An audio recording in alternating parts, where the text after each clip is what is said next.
Hakatindo, Himpunan Keluarga Tahajud Indonesia. Bismillahirrahmanirrahim. Bersama Allah yang Maha Pengasih dan Maha Penyayang. Assalamualaikum warahmatullahi wabarakatuh. Wahai saudara-saudaraku sesama muslim, alhamdulillah kita pada hari ini diberi kekuatan lahir dan batin untuk melanjutkan mengkaji tentang ilmu sholat tahajud, di mana kita tanpa terasa sudah 12 pelajaran hari ini. Nah, tentu kita Hakatindo ini mengucapkan banyak terima kasih kepada para subscriber, pada para penonton video-video yang kami sampaikan, kami sajikan di YouTube ya. Terima kasih sekali atas sambutan yang luar biasa dari para netizen itu. Bahkan video-video kami yang awal-awal juga masih terus ditonton setiap hari itu. Ada saja yang menonton. Jadi itu merupakan merupakan sinyal bahwa kita sebagai umat Islam mau mempelajari ilmu tentang sholat tahajud ini. Sebagaimana hadis Nabi Muhammad SAW bahwa orang yang beribadah, mengerjakan suatu ibadah dengan ilmu, maka pahalanya itu, seingat saya itu sampai 10.000 kali lipat dari orang yang mengerjakan suatu ibadah tanpa ilmu yang mendalam. Nah itu. Jadi maksudnya hadis itu adalah bahwa ilmu di dalam agama Islam itu sangat penting sekali.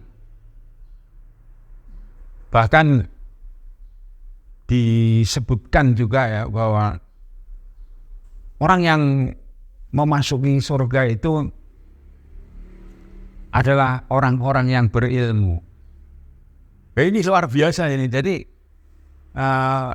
Allah mendorong, memotivasi setiap orang itu untuk selama masih hidup di dunia ya, terus menuntut ilmu. Dan ternyata ilmu tertinggi di kehidupan dunia kita ini adalah ilmu sholat tahajud. Ilmu apa saja, ilmu kedokteran misalnya ya kan, ya tentu perlu dipelajari juga ya oleh orang-orang yang mau menjadi dokter itu misalnya ya. Tetapi kalau kita menjadi orang yang sangat tinggi ilmunya secara duniawi ya, tetapi tidak mengerjakan sholat tahajud itu justru nanti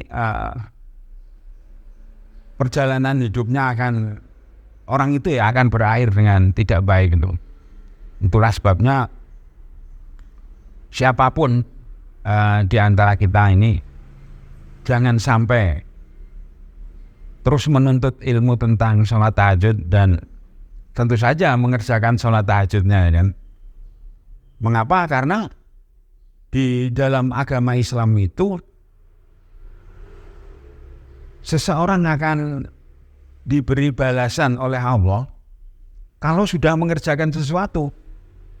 Yang pertama, jadi kalau orang sudah terus-menerus mengerjakan sholat tahajud, pasti di kemudian hari itu akan mendapatkan hadiah yang sangat banyak dari Allah.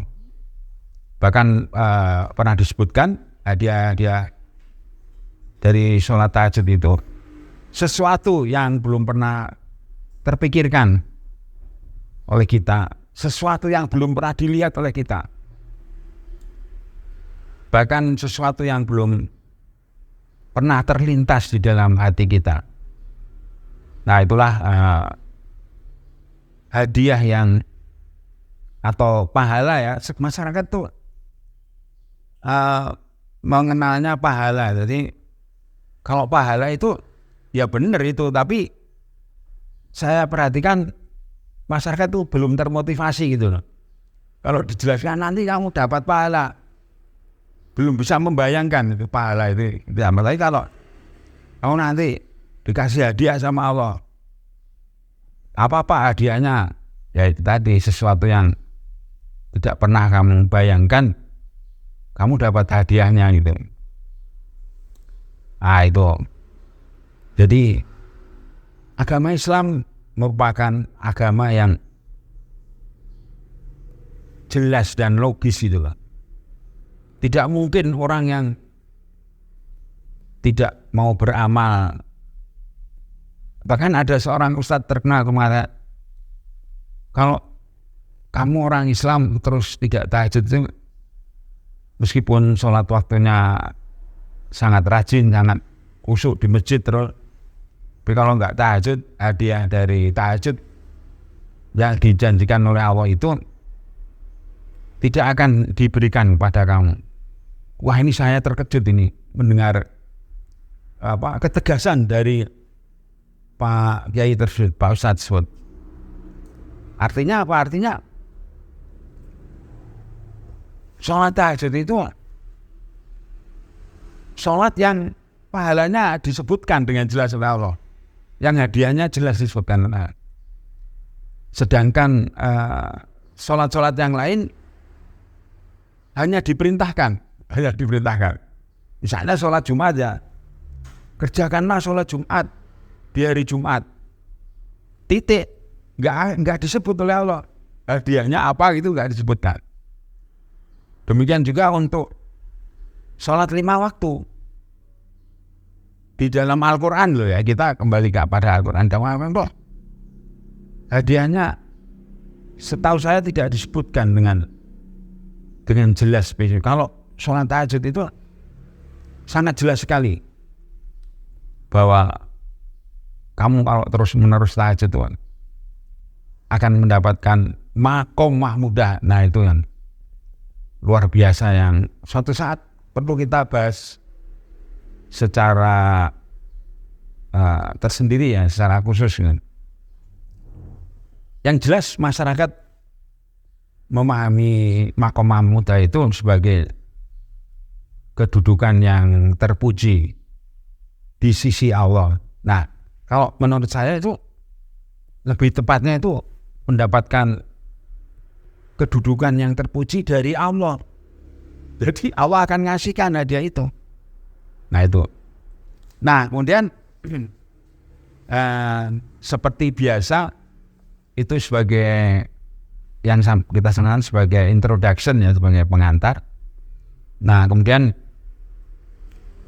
tidak lupa kita harus membacakan dulu surat Al-Fatihah sebagai surat yang intisari atau kesimpulan dari seluruh isinya Al-Quran. A'udzubillahi minasyaitonirrajim. Bismillahirrahmanirrahim. Alhamdulillahirabbil alamin, arrahmanirrahim, maliki yaumiddin. Iyyaka na'budu wa iyyaka nasta'in. Ihdinas syiratal mustaqim. Syiratal ladzina an'amta 'alaihim ghairil maghdubi 'alaihim waladdallin. Jadi sebagai orang Islam kita wajib berusaha memahami ayat-ayat dari surat Al-Fatihah itu. Jadi ada yang surat Al-Fatihah itu disebut sebagai 7 ayat yang diulang-ulang. Itu luar biasa itu. Kenapa?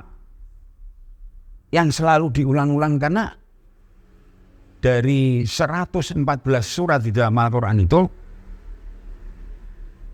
hanya satu surat yang selalu dibaca berulang-ulang, surat Al-Fatihah. 7 surat yang 7 ayat yang selalu diulang-ulang. Nah, yang perlu kita singgung sedikit ya, kita kupas sedikit dari surat Al-Fatihah itu, kita pada akhirnya itu menyampaikan kepada Allah, ihdinas syiratal mustaqim. Nah, ini dari ratusan terjemahan, saya menemukan terjemahan yang menurut saya lebih tepat lah. Jadi, pimpinlah kami ya Allah, supaya kami ini hidup dengan cara-cara yang benar gitu. Syiratal mustaqim itu cara-cara hidup yang benar. Ya tentu saja benar menurut Allah itu. Nah, itu. Jadi kalau kita sudah hidup dengan cara-cara yang benar, maka Allah akan memberikan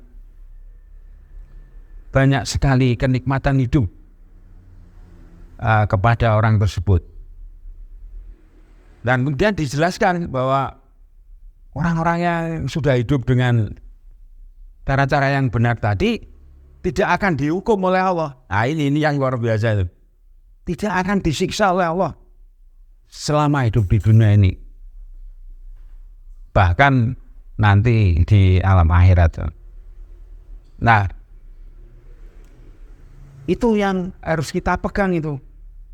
Bahwa kalau kita sudah hidup dengan cara-cara yang benar, maksudnya itu mengerjakan semua perintah Allah, meninggalkan semua yang dilarang oleh Allah, maka pasti ini kepastian ini, bahwa kita tidak akan dihukum oleh Allah, atau bahasa mudahnya itu kita tidak akan disiksa oleh Allah.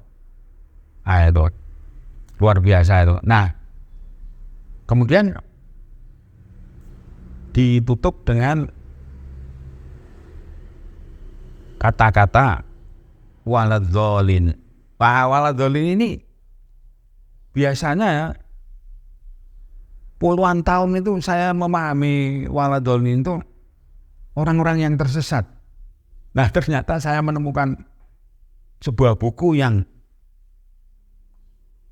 beliau itu menjelaskan waladzolin itu orang-orang yang tidak tahu ternyata. Menurut penterjemah buku itu, waladzolin itu orang-orang yang tidak tahu. Ya, kalau orang tidak tahu, maka cara-cara hidupnya pasti nggak benar cara hidupnya, ya kan? Nggak tahu kok. Ya misalnya orang yang nggak tahu tentang sholat tahajud ya pasti malam-malam nggak tahajud, orang nggak tahu kan. Nah, jadi menurut saya sangat tepat itu cara menjelaskan waladzolin itu, orang-orang yang tidak tahu. Nah, jangan sampai kita hidup mengikuti orang-orang yang tidak tahu itu. Ya kan, kalau orang-orang yang tidak tahu, maksudnya tidak tahu isinya Al-Quran ya, bahasa mudahnya itu, ya tentu orang itu akan melakukan perbuatan-perbuatan yang tidak sesuai dengan petunjuk Allah, tidak sesuai dengan larangan Allah. Namanya saja tidak tahu ya. Nah, tetapi makna yang lebih tajam lagi dari waladzolin itu orang-orang yang bodoh itu. Saya kaget itu. Itu toh maksudnya kan. Ini ya, kalau orang tidak tahu tentang isinya Al-Quran, ya tentu saja amal perbuatannya sehari-hari tidak benar menurut Allah ya kan, menurut isinya Al-Quran. Nah itu. Nah baiklah, tidak lupa ya setiap kita memulai pelajaran tahajud ini kita bacakan dulu sholawat wa barik ya, kita menghormati Nabi Muhammad SAW yang telah menjadi utusan Allah dan menyampaikan semua kebenaran dalam Al-Quran. Allahumma sholli wa sallim wa barik ala Sayyidina Muhammad. Allahumma sholli wa sallim wa barik ala Sayyidina Muhammad. Allahumma sholli wa sallim wa barik ala Sayyidina Muhammad. Allahumma sholli wa sallim wa barik ala Sayyidina Muhammad. Allahumma sholli wa sallim wa barik ala Sayyidina Muhammad. Nah, tema kita pada hari ini adalah jadilah orang yang selalu diselamatkan oleh Allah. Jangan tidur saja di malam hari. Ayo kita sholat tahajud. Nah, itu tema yang akan kita sampaikan pada hari ini. Nah, sebelumnya kami dan tim menyampaikan jangan lupa di subscribe channel ini ya. Kemudian komen ternyata tanpa terasa banyak yang memberikan komen itu. Dan kita jawab juga itu komen-komennya itu, baik secara pribadi maupun secara di YouTube-nya itu. Karena bagaimanapun yang memberikan komen itu sudah berjasa ya bagi kita ikut menghidup-hidupkan channel ini gitu.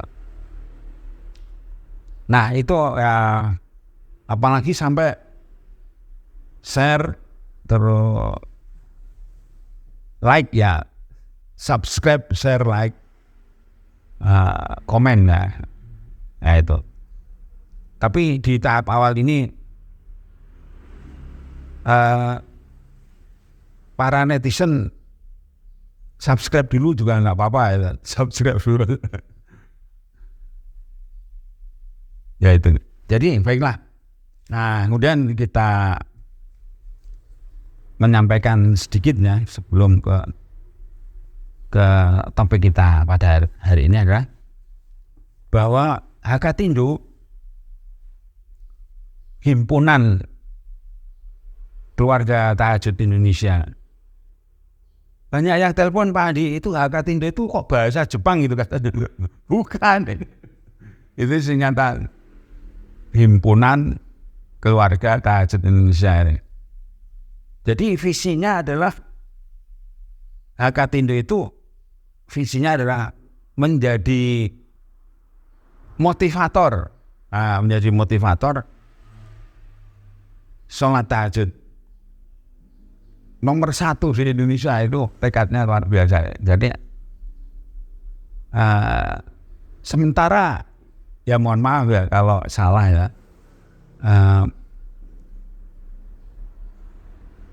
Memotivasi ini ya merupakan suatu yang sangat menarik juga ya. Jadi kata Nabi Muhammad SAW itu,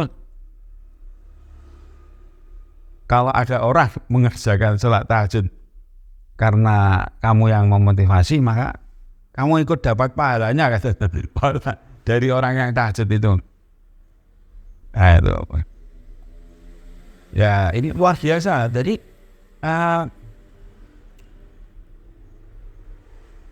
pemikiran ini diadopsi oleh perusahaan multi level marketing, Pak Andi.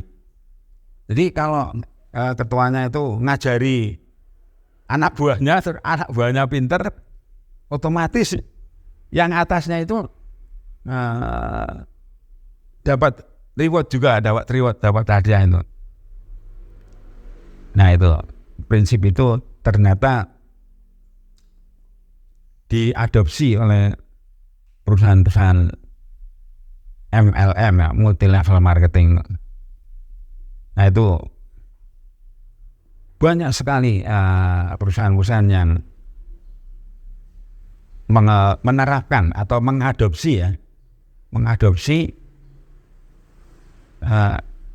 pendapat Nabi Muhammad tadi ya, bahwa kalau kamu mau motivasi orang untuk beribadah, misalnya sholat tahajud ya, terus orang itu mau sholat tahajud, kamu akan mendapatkan hadiah dari Allah seperti pahalanya orang yang mengerjakan tadi. Wah, ini luar biasa ini. Jadi profesi motivator ini suatu saat bisa menarik itu. Bahkan saya oleh Pak Kiai di sebuah pesantren dipanggil Prof Tahajud, tapi bukan profesor, maksudnya provokator itu, profnya itu. Saya tuh, wah luar biasa. Saya dijuluki provokator tahajud ini, entah Pak Kiai itu. Ya Pak Kiai bilang itu. Nah jadi Hakatindo itu ya, sekali lagi kita sampaikan, Himpunan Keluarga Tahajud Indonesia. Maksudnya apa himpunan? Jadi kalau memungkinkan keluarga Muslim itu semuanya bangun malam tahajud itu. Nah itu juga suatu perjuangan yang luar biasa itu. Menjadikan satu rumah itu malam-malam sholat tahajud. Dan itu jaminan dari Allah ya, kalau di rumah itu ada satu orang saja yang tahajud, itu jin jahat, setan atau apa namanya, yang apa gendruwo atau apa lah, pokoknya yang macam-macam, itu tidak ada yang berani datang ke rumah kita. Itu. Jadi aman lah rumah kita itu. Dan ada orang yang bilang, wah rumah saya banyak penunggunya itu. Nah, terus saya tanya, malam-malam kamu tahajud ya di rumahmu? Enggak Pak, ya mantas kalau ikut tinggal di rumah kamu gitu. Nah itu menarik itu, artinya apa? Ada jaminan dari Allah. Jadi meskipun kita tidak bisa, maksudnya saya kan masih orang biasa ya, belum punya kemampuan melihat makhluk halus itu yang sanggup melihat tuh nggak ada apa-apa di rumah Bapak katanya. Wah itu saya bersyukur Pak Andi. Jadi Tuhan, saya pernah kedatangan tamu, beliau usianya udah 90 tahun lebih itu Pak Andi. Wah tukang tahajud itu, malah sama rekan-rekannya diberi julukan rajanya tahajud. Wah itu saya kaget. Itu sudah diberi karomah mungkin oleh Allah ya, atau kemampuan untuk melihat itu. Nah itu, baiklah. Jadi memotivasi itu menjadi motivator untuk dirinya sendiri. Nah itu kita harus menjadi motivator tahajud untuk diri kita sendiri, nomor satu. Kemudian motivator untuk keluarga. Nah, kalau di rumah itu jangan tahajud sendiri, ya itu maksudnya. Nah terus yang ketiga itu motivator untuk seluruh Indonesia dan dunia. Ya ini menyampaikan informasi. Ternyata channel motivator tahajud ini tidak hanya ditonton oleh orang-orang Indonesia, tapi orang-orang Malaysia, Vietnam itu, bahkan Afrika ya Pak Andi ya, ada yang nonton itu. Ya kita bersyukur lah jangkauan dari YouTube yang ke seluruh dunia itu sangat luar biasa gitu. Jadi kita sekali berdakwah, seluruh dunia ikut mendengar, menyaksikan. Yang kedua itu,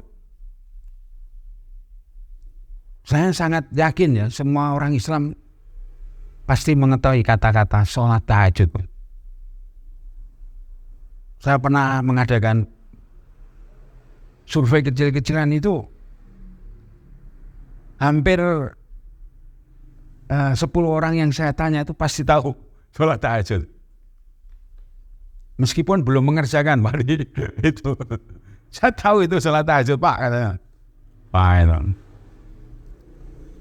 Nah kemarin saya ketemu seorang driver dari ojol ya, ojek online ini ya. Ketika saya minta untuk mensubscribe itu, dia kaget Pak Andi. Ini penting nih, saya ilmu tahajud saya masih rendah katanya. Saya mau belajar sama Bapak. Saya sampai tangannya diginikan, Pak tos dulu Pak gitu. Itu saya nggak menyangka itu sampai responnya begitu. Terus ada yang menelpon Pak Andi, Pak katanya kalau tahajud terus menerus nanti jadi miliarder itu gimana itu Pak? Nah, terus saya jelaskan, baca bukunya saja, saya bilang gitu. Beli bukunya, penjelasannya panjang lebar gitu. Jadi memang ada bukunya Pak? Ya ada kan saya kolektor buku sholat tahajud. Akhirnya dia, tolong di WA kan Pak, ini nomor WA saya, udah saya kirim. Ada beberapa buku yang menulis itu Pak Andi, menjadi kaya raya dengan tahajud. Mungkin suatu saat perlu kita membuat pelatihannya, menjadi kaya raya dengan tahajud ini. Mungkin banyak yang berminat ya mungkin ya. Ini gimana ini ceritanya ini? Nah, itu. Sementara kemarin saya jawab, beli bukunya saja ya, ini nanti saya WA. Nah kemudian, tetapi masih banyak yang belum menjadi pejuang tahajud atau pengamal tahajud ya. Nah ini kemarin saya juga ditelepon ya, Pak Ustadz, berarti orang-orang tahajud itu mau menodong Allah katanya, menodong supaya doa-doanya dikabulkan itu. Ya bukan menodong, justru Allah yang menyuruh kita untuk bangun malam dan tahajud supaya apa yang menjadi keinginan kamu akan aku kabulkan gitu. Maksud kita menodong Allah gitu kan. Nah, terus ada lagi yang menanyakan gini, berarti Pak Ustadz kita itu sholat tahajud itu karena kita mengharapkan sesuatu katanya. Bukankah sholat itu kita ikhlas saja gitu? Nah berarti Anda belum baca ayat-ayat tahajud di Al-Quran. Justru di ayat Al-Quran tentang tahajud itu Allah sendiri yang berjanji bahwa kamu akan saya beri keadaan yang mulia, keadaan yang terpuji. Itu Allah sendiri yang berjanji. Kok dikiranya kita ibadah itu karena punya punya maksud tersembunyi gitu kan? Oh ya bukan, justru ibadah itu diperintah oleh Allah kan. Iya karena wudu, iya karena nasta'in. Kamu amalkan dulu perintah-perintahku kan, jauhi laranganku, maka kemudian kamu punya hak untuk minta pertolongan pada saya. Nah punya hak itu yang kemudian para pengamal tahajud itu diberi prioritas, keinginannya akan dikabulkan itu. Nah kemudian sholat tahajud itu ternyata ajaran utama dalam agama Islam. Siang hari orang Islam itu disuruh bekerja keras, disuruh mencari dunia ya kan? disuruh bekerja.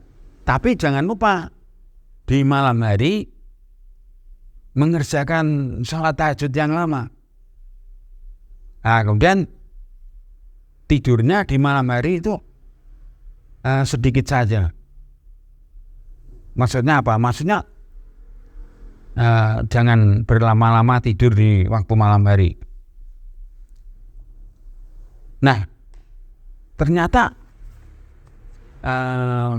saya kan penasaran ya, mengapa Allah tuh kok justru di malam hari memberikan perintah kepada kita supaya bangun dari tidur di waktu malam dan jangan berlama-lama tidur di waktu malam.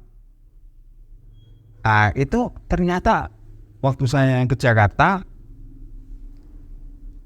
saya menemukan buku judulnya pasti orang nggak mengira Pak Adi. Judulnya tidur gitu. Judulnya cuma tidur ini. Nah, tapi tebal. Nah, itu yang membuat saya penasaran. Kemudian saya membaca di tempat ini. Kenapa saya membaca di tempat? Karena buku itu mahal sekali, 350.000. Ya Allah.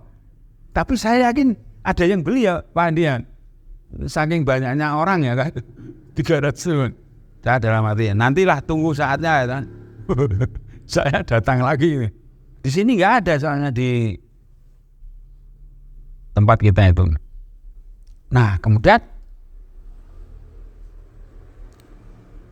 perintah Allah untuk bangun dari tidur di waktu malam hari. Nah, jadi kan Allah kemudian menyuruh kita berpikir ya. Coba kamu berpikir. Nah, ternyata kita juga termasuk disuruh berpikir tentang mengapa harus bangun di waktu malam hari. Mengapa kita tidurnya harus sedikit sekali di waktu malam hari. Nah, itu ternyata menurut penelitian ahli-ahli dari barat, tidur berlama-lama di malam hari itu berbahaya, sangat berbahaya bagi kesehatan. Nah, ini saya yang juga baru tahu ya, oh itu toh maksudnya Allah itu.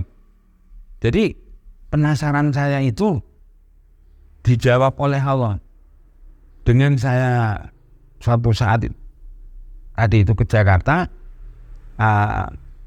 saya mencari toko buku di situ. Nah, ternyata ada bukunya itu. Nah, jadi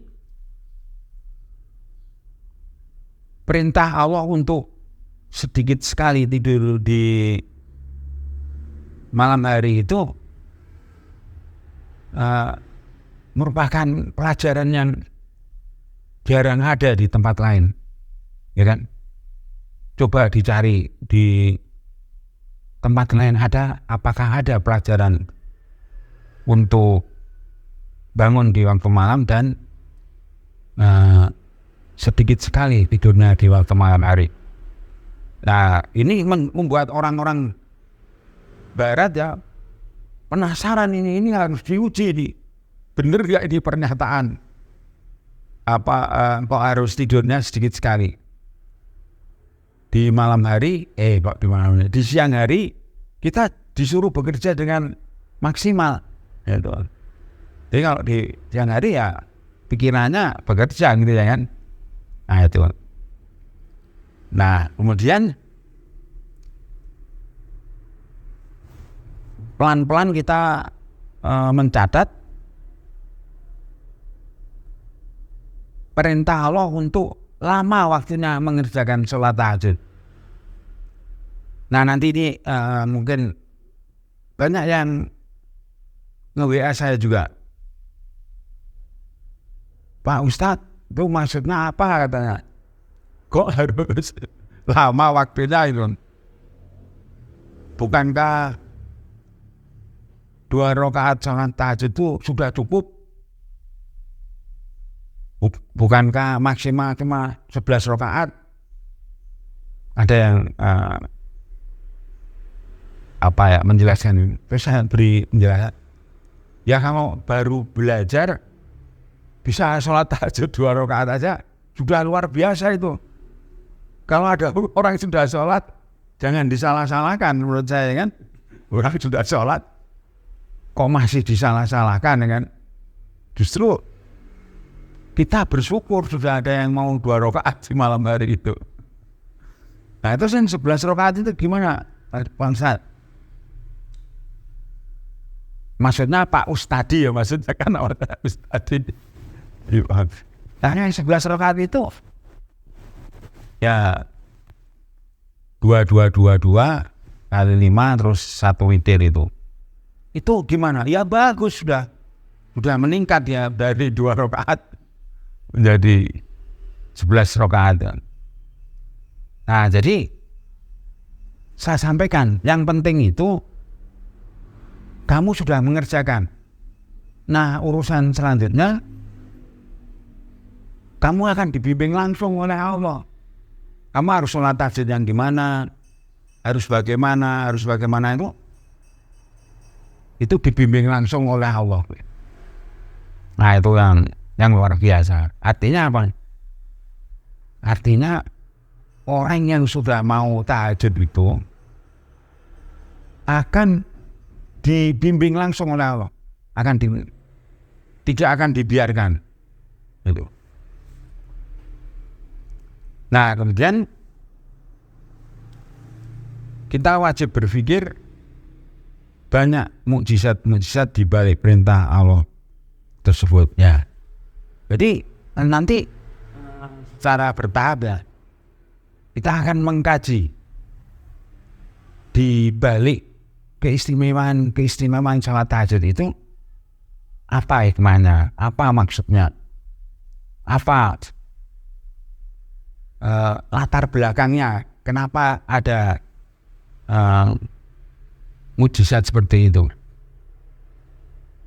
Bahkan ada satu buku yang menurut saya membuat penasaran orang ya. Bukunya itu apa? Menagih janji Allah dalam sholat tahajud. Nah, kalau menurut saya nggak usah ditagih ya, masa Allah kita tagih ya, nah, dia akan mengasihkan sendiri nanti. Ya tapi itu sebagai buku ya, sebagai sebuah buku sangat menarik ya, gitu. Kemudian pelan-pelan kita mencermati ya bahwa sholat tahajud itu di banyak buku diterjemahkan sebagai tambahan kata di situ tuh nafilah ya. Nafilah itu banyak yang menerjemahkan sebagai tambahan. Nah, saya kan penasaran ya, mau kok artinya sebagai tambahan terhadap apa? Karena setahu saya sholat tahajud itu amal ibadah yang pertama kali diperintahkan oleh Allah. Jadi belum ada amal-amal ibadah yang lain. Itu bahkan sholat wajib 5 waktu pun, sholat Jumat juga di kemudian hari setelah perintah sholat tahajud. Jadi menurut saya sholat tahajud itu yang pertama kali menjadi perintah Allah. Nah berarti ternyata maksud nafilah itu menurut Pak Ustadz Pak Kiai yang menulis buku sholat tahajud, sholat kemuliaan itu menjelaskan nafilah itu kemuliaan. Jadi orang yang mau sholat tahajud itu orang yang pengen hidupnya mulia. Nah itu orang yang di kemudian hari mencapai kemuliaan, hidupnya mulia. Nah misalnya gini ya, mohon maaf ya, saya mau memberi contoh ya. Misalnya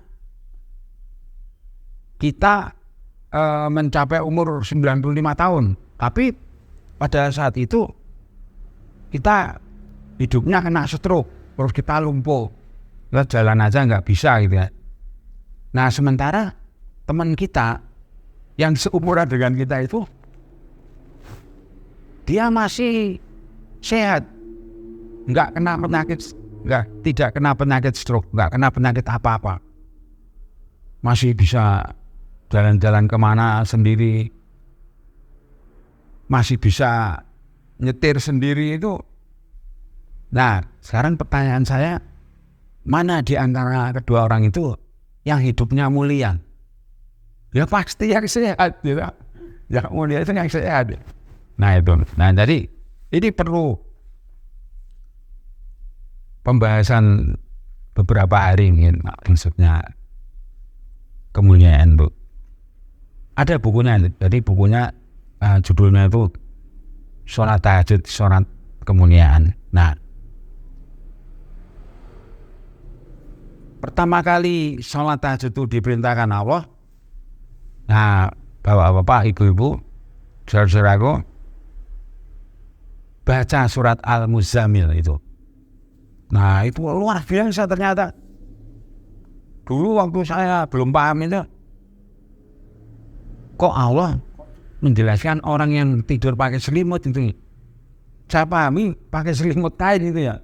Ternyata bukan itu. Makna lebih luasnya itu, wahai orang yang berselimut. Maksudnya, wahai orang yang berselimut kesusahan, ya, berselimut kesedihan, ya, berselimut penyakit, ya,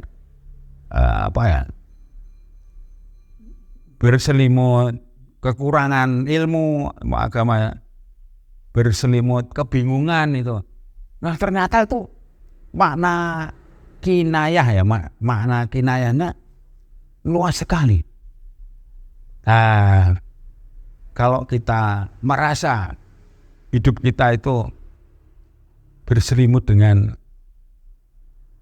hal-hal yang kita nggak enak itu, kita harus bangun malam itu.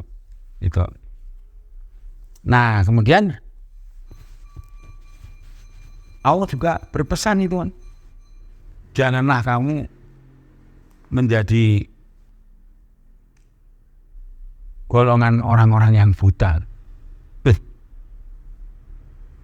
Maksudnya apa itu? Kok menulis ayat itu, menyampaikan informasi seperti itu? Ternyata itu bukan buta secara fisik ternyata. Jadi buta itu tidak melihat kebenaran, tidak membaca, tidak melihat kejadian-kejadian yang terjadi di alam semesta ini. Nah, berkaitan dengan ilmu tahajud ini, berarti orang itu buta ilmu tahajud, belum banyak melihat, belum banyak melihat kemukjizatan, atau bahasa para ulama itu belum melihat banyak keistimewaan di balik perintah sholat tahajud itu. Nah, kemudian orang yang hidupnya akan sengsara itu orang yang tuli. Tuli itu bukan berarti tuli secara fisik ya, tapi tuli dalam pengertian kinayah. Dalam pengertian kinayah itu, orang yang tuli itu orang yang belum pernah mendengar ilmu-ilmu tentang sholat tahajud ini. Itu tuli itu. Atau orang yang tidak bisa mendengar informasi-informasi tentang sholat tahajud itu disebut tuli. Nah, yang ketiga itu orang yang bisu. Orang yang bisu itu bukan bisu secara fisik ya, tidak bisa ngomong ya, tapi maksudnya bisu dalam hal ilmu sholat tahajud ini. Jadi belum bisa menjelaskan tentang sholat tahajud. Nah, kita lanjutkan lagi. Tapi sebelum dilanjut, kita mengingatkan ya, tolong di subscribe ya, di subscribe channel Motivator Tahajud ini. Karena yang nonton sampai 6.000 orang kok subscribernya belum tembus 1.000 itu. Itu misalnya gitu. Ya tapi saya yakin lah, saya yakin pelan-pelan banyak yang mendukung kita, ya Pak Andi ya. Bahkan kita optimis lah ini. Ada teman saya itu juga, saya telepon katanya nonton terus video tanya. Terus saya, kamu udah subscribe belum? Belum Pak Haji, katanya. Ya ampun. Gitu. Ayo sekarang, nggak boleh ditunda-tunda lagi nanti. Ya katanya. Terus ya subscribe terus, screenshot Pak Andi, screenshot kirim kita. Ini saya sudah loh ya. Oke ya. Ya namanya juga orang ya. Nah baiklah. Kemudian kita membaca dan memahami kitab suci Al-Quran, surat Al-A'la, surat ke-87, ayat ke-9 sampai ayat ke-12. Kita baca saja ya, tidak dihafal ya. Berikanlah pelajaran kepada manusia dengan Al-Quran, dengan Al-Quran ini. Pelajaran dari Al-Quran tersebut pasti berguna bagi manusia. Orang-orang yang taat kepada Allah akan mengambil pelajaran dari Al-Quran ini. Akan tetapi orang-orang yang celaka akan menjauhi Al-Quran. Orang-orang yang menjauhi Al-Quran pasti akan memasuki kehidupan yang sangat buruk sekali, yang sangat berat hukumannya. Sesungguhnya salah satu pelajaran dari Al-Quran Suci adalah pelajaran tentang sholat tahajud. Nah, wahai saudaraku, di dalam Al-Quran itu banyak ayat-ayat yang memberi kabar gembira kepada orang-orang yang mau mengerjakan perintah Allah dan meninggalkan larangan-larangan Allah. Tetapi sebaliknya Allah juga memberikan peringatan keras ya. Bahkan bahasanya itu mengancam itu. Kenapa Allah kok mengancam orang-orang yang tidak mau mengerjakan perintahnya dan tidak mau menjauhi larangannya? Ya jelas, karena di dalam surat Al-Fatihah disebutkan Maliki Yaumiddin, Allah itu yang maha kuasa untuk memberikan pembalasan kepada setiap amal perbuatan manusia. Jadi kalau ada orang tidak mau mengerjakan perintah Allah, pasti dicatat oleh Allah. Oh, ini orang itu tidak mau mengerjakan perintah Allah. Kemudian orang ini mengerjakan apa-apa yang dilarang oleh Allah, nah tentu dicatat oleh Allah. Ini telah melakukan perbuatan, melakukan banyak kesalahan. Atau bahasa umumnya itu yang selama ini kita dengar itu bahasa tentang kesalahan itu sebagai dosa, orang-orang yang berdosa. Nah kalau menurut saya lebih tepatnya yang disebut sebagai orang-orang yang melakukan kesalahan. Nah kesalahan itu menurut Al-Quran itu ada dua.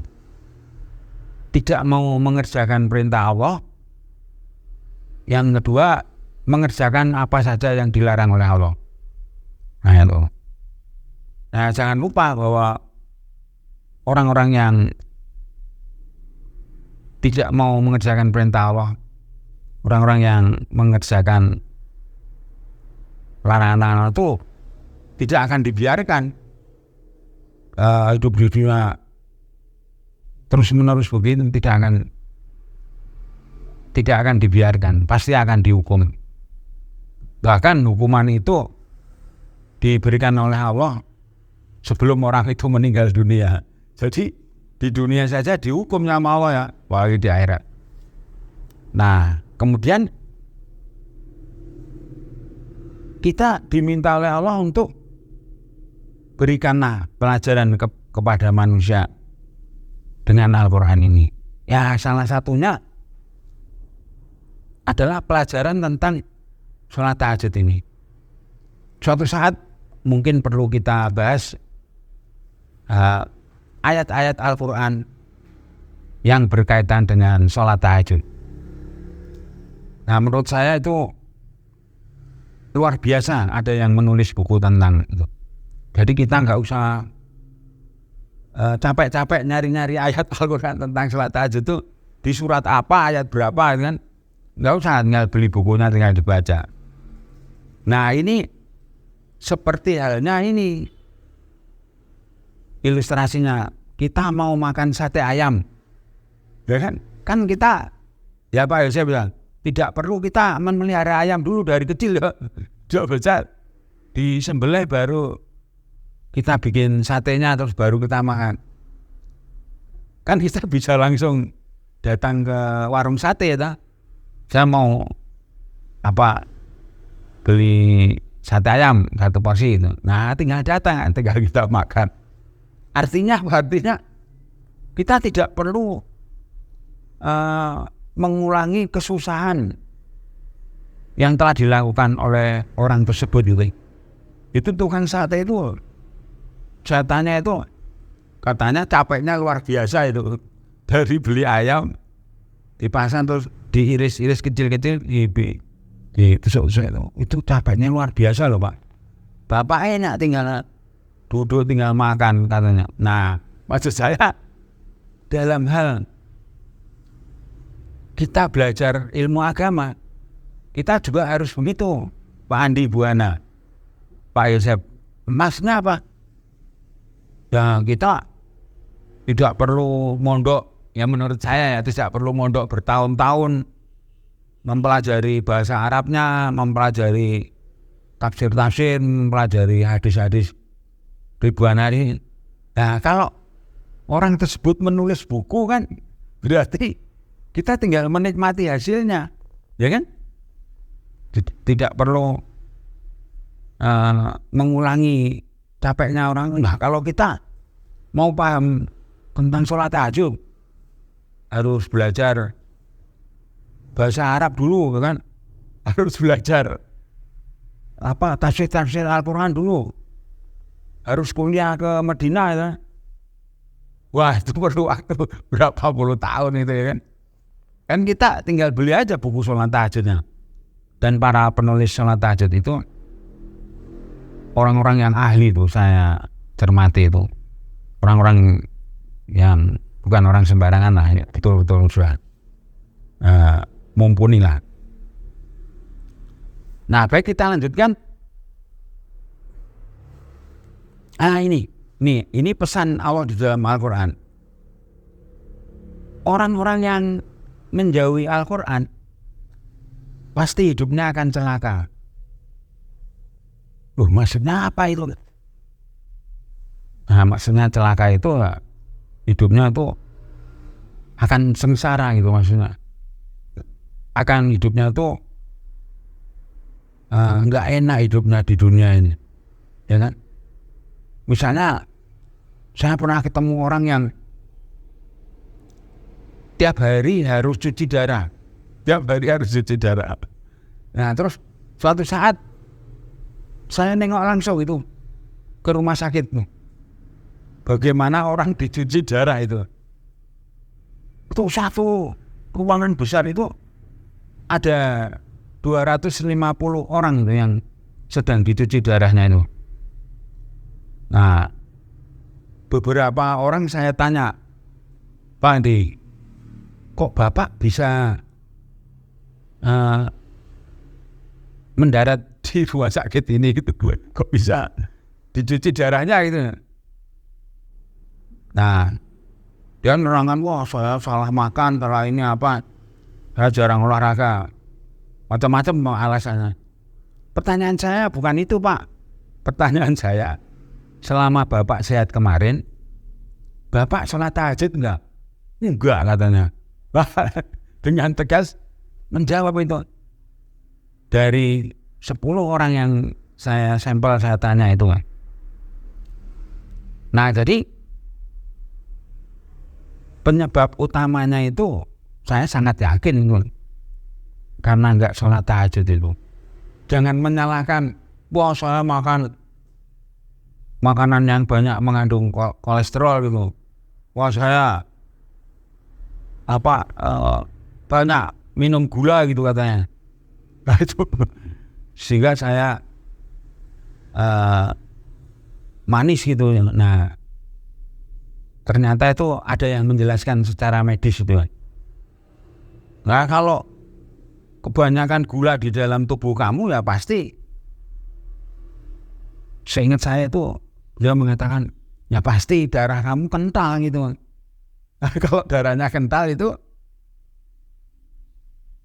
tidak normal ya mestinya enceran darah, maka akan mengganggu, bukan hanya mengganggu ya, malah akan merusak organ-organ tubuh di dalam tubuh kami. Nah, jadi kalau saya sudah sangat yakin ya, penyebab orang sakit itu karena nggak tahajud malam-malamnya. Itu sudah ada penelitiannya itu. Orang yang tahajud sama orang yang tidak tahajud jumlahnya sama, diteliti. Nah, kesimpulannya kondisi tubuh orang yang tahajud tiap malam itu dalam keadaan sehat. Mau darahnya, mau jantungnya, mau otaknya gitu kan. Nah, tapi orang yang tidak tahajud malam-malam itu kondisi tubuhnya buruk gitu. Kondisi tubuhnya itu cenderung akan sakit berat di kemudian. Nah, itu ya menjadi pedoman saya itu.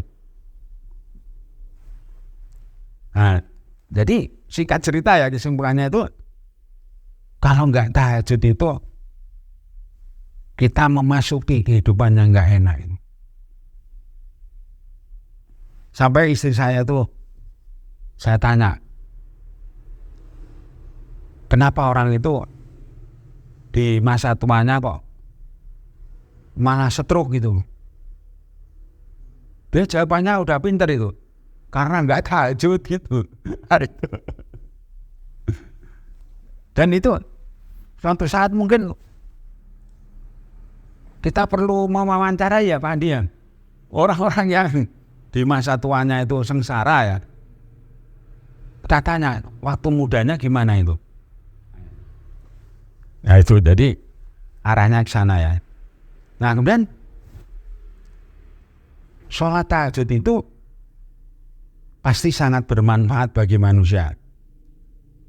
Orang-orang yang takut akan mendapatkan hukuman yang sangat berat dari Allah pasti akan menerima pelajaran tentang sholat tahajud yang ditulis, ayat-ayatnya ada tertulis di dalam Al-Quran. Artinya apa? Artinya mereka siap bangun di tengah malam dan segera mendirikan sholat tahajud yang lama di setiap malam hari. Nah, setiap saya ketemu orang yang kena serangan jantung gitu ya, terus dioperasi, nengok itu, pulangnya saya nanya sama istri saya, kenapa Bu orang itu kok sakit jantung harus dioperasi gitu? Tidak tahajud, itu berarti sudah pinter. Jawabannya selalu itu. Dan itu memang benar Pak Andi. Sudah diteliti oleh seorang dokter di bidang ilmu kesehatan. Ya kan berarti kan beliau tidak ngawur kan. Cuma saya berusaha menerjemahkan lebih lanjutnya itu. Nah, itu. Kemudian orang-orang yang celaka pasti akan meninggalkan sholat tahajud tersebut.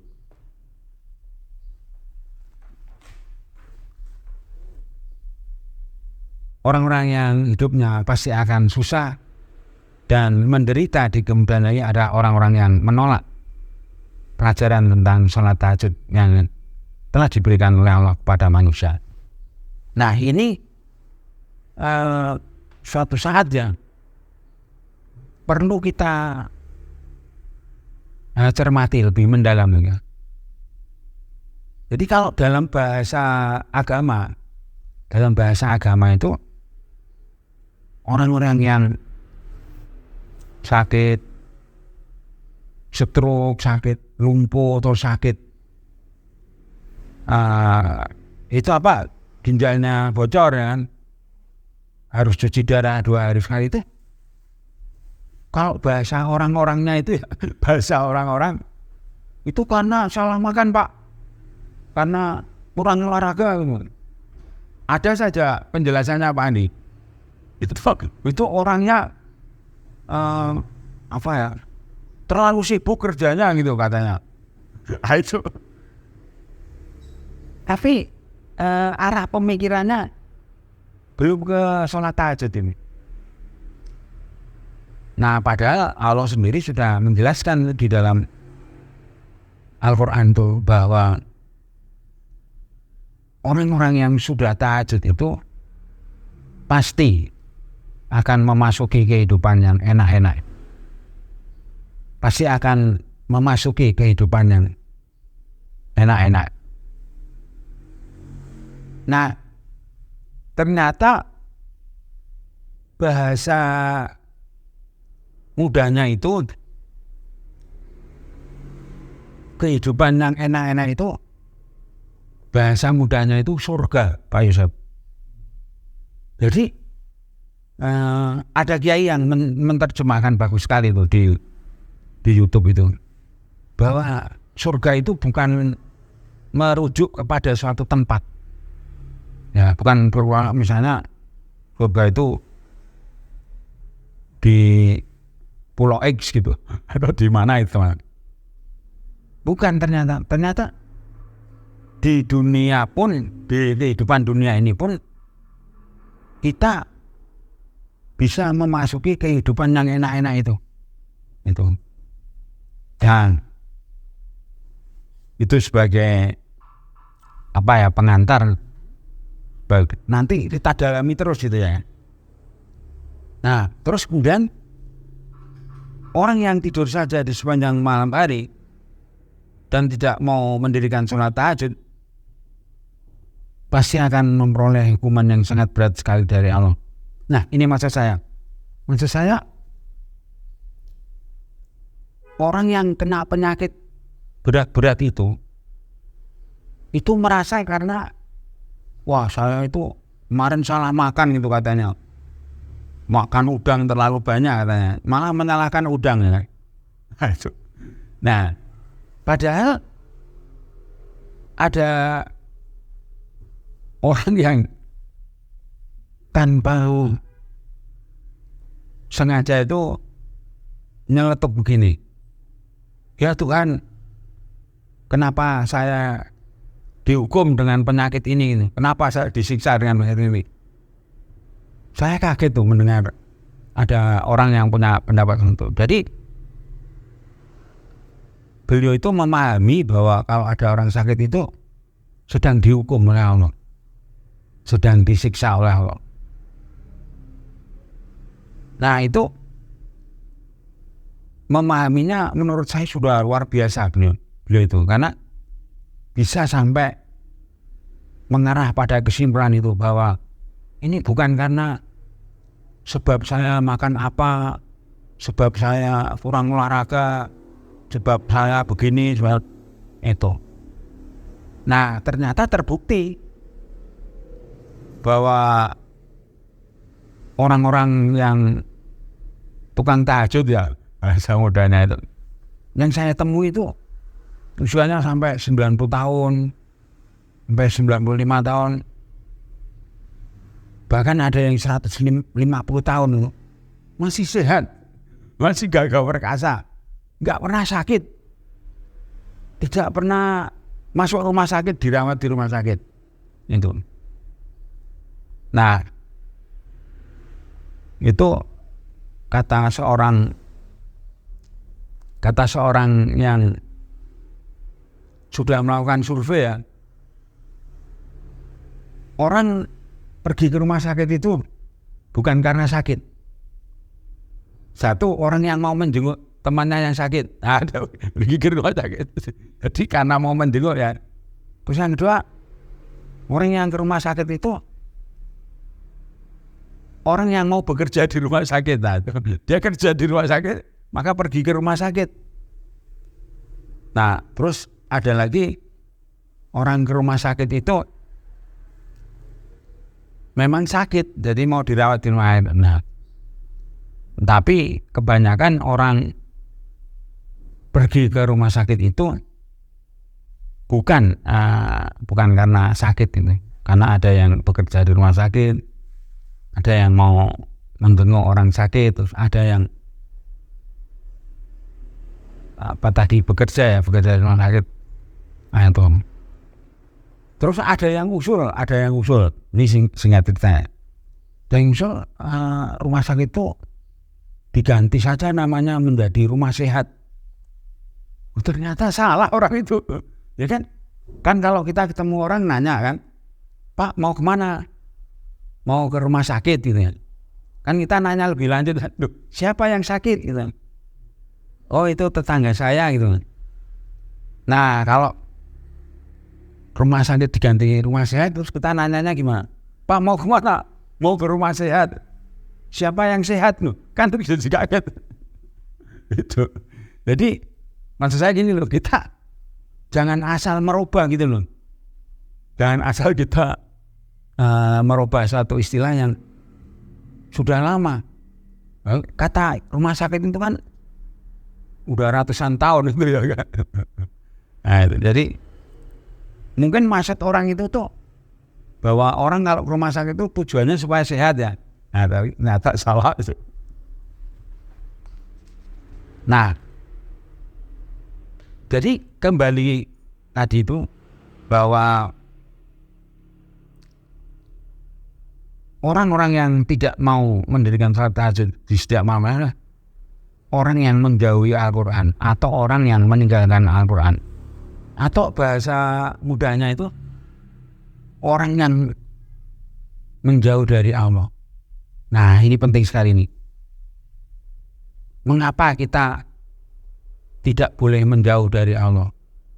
Karena kalau kita menjauh dari Allah, maka setan-setan itu, para penipu yang jahat itu akan datang ke kita. Itu. Nah, jadi setan itu kan dari golongan jin dan manusia ya. Kalau dari golongan manusia dibacakan ayat kursi nggak akan pergi Pak Andi. Namanya setan berwujud manusia ya. Kalau setan berwujud jin tuh pergi tuh.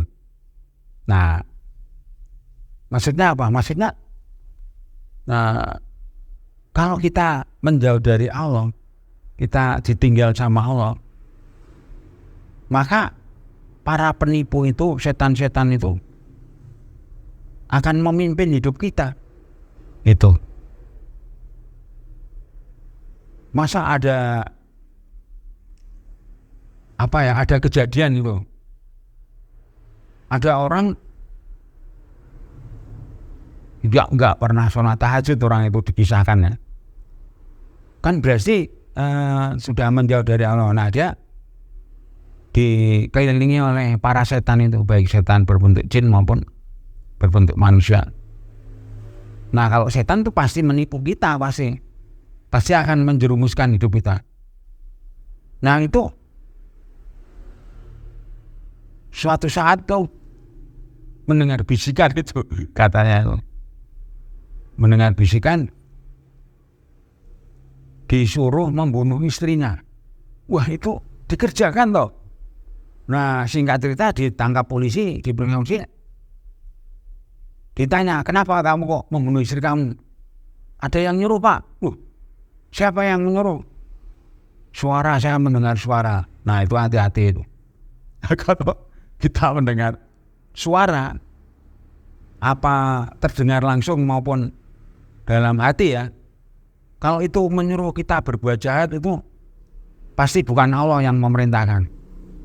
Ya kan, masa seorang laki-laki kok disuruh membunuh istrinya ya Pak Andi ya? Ini nggak masuk akal. Nah, itu diperiksa di kantor polisi. Nah, polisi ya nggak bisa menerima argumentasi itu, karena kenyataannya kamu membunuh istri kamu kan, barang buktinya ini saksinya ini.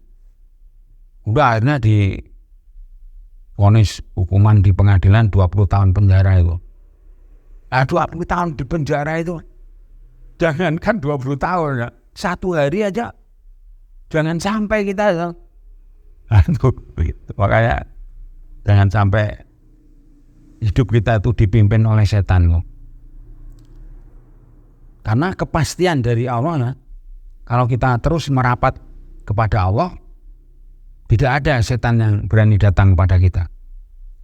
Mau datang ke rumah kita, mau kemana itu, tidak ada itu kepastian itu. Jadi kalau ada orang mengatakan lah agama itu kan cuma hayalan itu, wah itu salah besar orang itu. Agama itu sesuatu yang pasti. Kalau kita pasti mau hidupnya enak, ya ikuti petunjuk Allah itu. Nah, baiklah, kita tutup pelajaran hari ini. Jangan lupa ajak saudara-saudara kita, ajak keluarga kita, ajak rekan-rekan kita untuk mau menuntut ilmu tentang salat tahajud ini. Karena percuma kita mau kaya raya kayak gimana, punya hubungan dengan tinggi gimana, tapi malam-malam tidak tahajud, itu akhirnya sia-sia apa yang semua kita perjuangkan. Jadi Allah itu pasti memberi balasan atas usaha orang yang terus-menerus. Misalnya orang itu membangun pabrik, dihargai oleh Allah, usahanya itu menjadi lancar dan sebagainya. Nah, baiklah, kita tutup dengan doa. Ya Allah, berikanlah terus kepada kami ilmu tentang sholat tahajud ini. Masih banyak yang saya belum mengetahui tentang sholat tahajud ini. Masih banyak kekurangan-kekurangan kami dalam mengerjakan perintah sholat tahajud ini. Ya Allah, jangan tinggalkan kami hidup di dunia ini. Kami tidak mau hidup kami ini dipimpin oleh setan, oleh para penipu yang ujung-ujungnya akan menyengsarakan hidup kami. Ya Allah, mohon Kau berkenan menerima dan mengabulkan doa-doa kami. Kita tutup dengan mengucapkan alhamdulillahirrahmanirrahim. Assalamualaikum warahmatullahi wabarakatuh. Salam tahajud. Hakatindo. Wah. Hakatindo, Himpunan Keluarga Tahajud Indonesia.